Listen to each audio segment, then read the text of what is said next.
Welcome to Bhakti Labs. Today, how can we understand our life in essence from a Mahabharata story? Stories tell a lot, and in Mahabharata, there are so many sub stories, moral stories, which will help us understand life in a better way. Welcome to Bhakti Labs. Plus, what we also do today is how to get this urgency for spiritual life, uh, which can manifest by understanding the story in deep, the philosophical significance of the story. Don't think that Mahabharata stories are just for entertainment. They have deep philosophical meaning. They have to be associated with certain spiritual concepts and learned. We'll try to do that. And if you like this concept, please don't forget to subscribe to this channel. It will help us a lot way to propagate Sanatana Dharma. Please kindly subscribe. Hare Krishna. Once upon a time, a man was in the forest and he heard the sound of a tiger, so he started running. While running, he fell into a blind well in the forest, covered with bushes and creepers. While falling down into the well, he got struck in the root of a tree that was growing on the wall of the well. He was thinking, at least the tiger cannot come down here to get me. Then he saw that the bottom of the well was dry and there were many snakes living there. They raised their hoods, hissing, and they were ready to bite him. Now he was really in predicament, hanging from two branches halfway down a well. At the bottom, there were so many poisonous snakes wanting to bite him, and at the top, there was a ferocious tiger just waiting to eat him. At that time, suffering in great anxiety. Then he saw two rats. One side of the root he was holding was a black rat, eating away the root, and the other side was a white rat doing the same. Now it was only a question of time. Either he had to climb out and be eaten away by the tiger, or he would have to go down and be bitten by the snakes. He could not stay there. Sooner or later, the rats will finish the whole thing and he will not even have the root to hang on. In this condition, he didn't know what to do. But still, he was enjoying nicely, thinking, at least I'm saved for a few hours because of the branch. At that time, when he was in this very precarious situation, he noticed a honeycomb on the branch of the tree.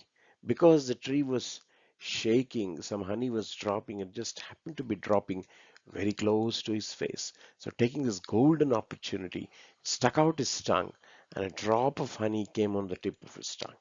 He took that honey into his mouth and began to relish the flavor, thinking, how sweet, how sweet. And thus he felt some happiness.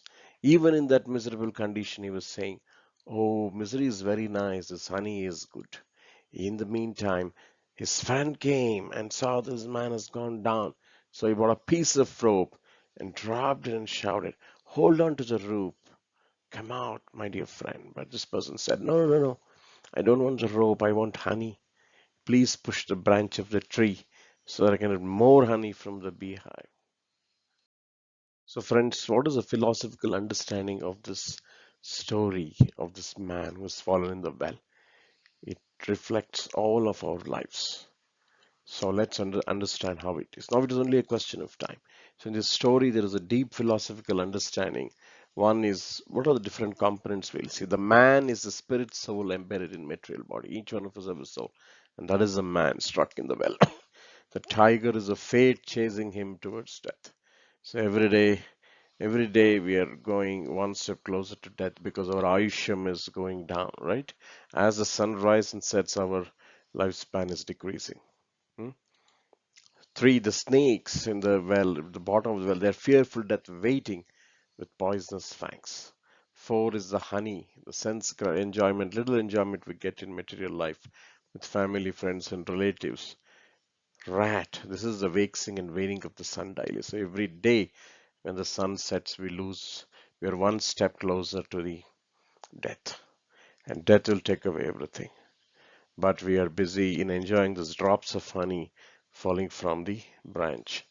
So bees are so-called family, relatives, and friends.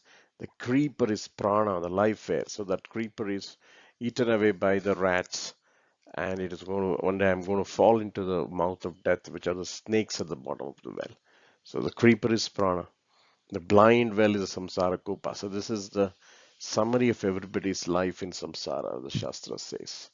Right? We are chased by the tiger, we are approaching the death called snakes at the bottom of the well, and the branches we are somehow hanging on, and then that is also reducing because the rare rats are eating away.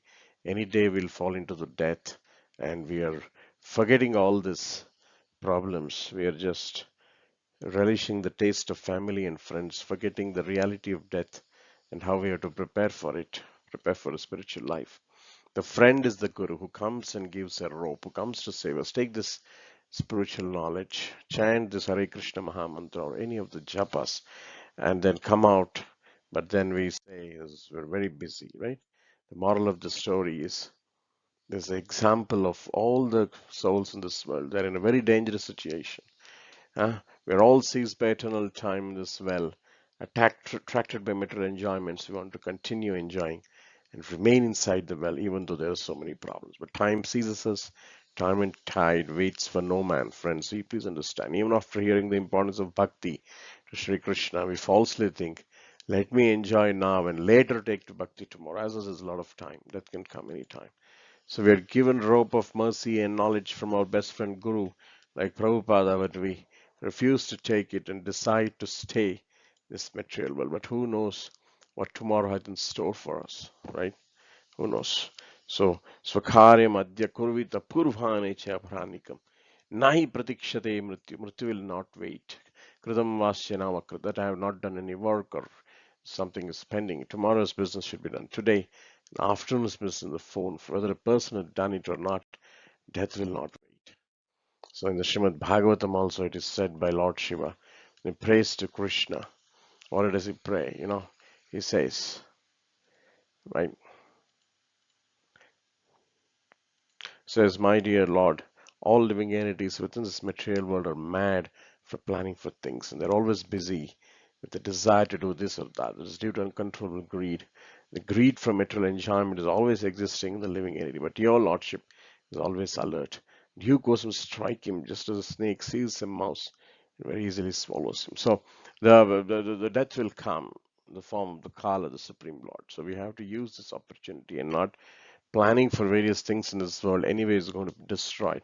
But we have to do the Atma Shreyas, work for our Atma, right? We cannot be very busy. We have to control this greed because greed will waste time because we have to put more effort to procure. So this is a problem we have to really understand, right? And then there is another prayer by Viluvamangal Thakur that Um, right? What is this? Due to my unlimited sins, I fall into the dark well of material world, blinded by illusion and burning out of material hankerings. I raise my hands unto you. Please save me, my dear Lord Vishnu. Is known as Govinda Damodara Madhava.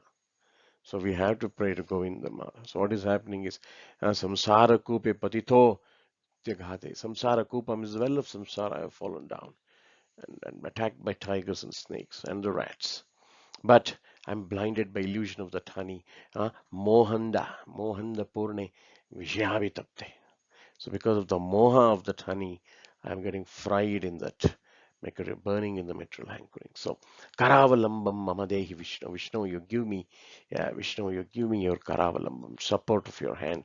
Govinda Damodara Madhaveti.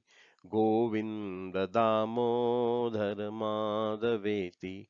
Govinda Damodara Madhaveti. Govinda Damodar Madhaveti. The moment we have a desire to get out of the well and raise our hands and call out the Lord's name, Govinda Damodara Madhava. Now what will happen? He mercifully extends his loving hands, Karavalamban, takes us back home to God at Vaikuntha.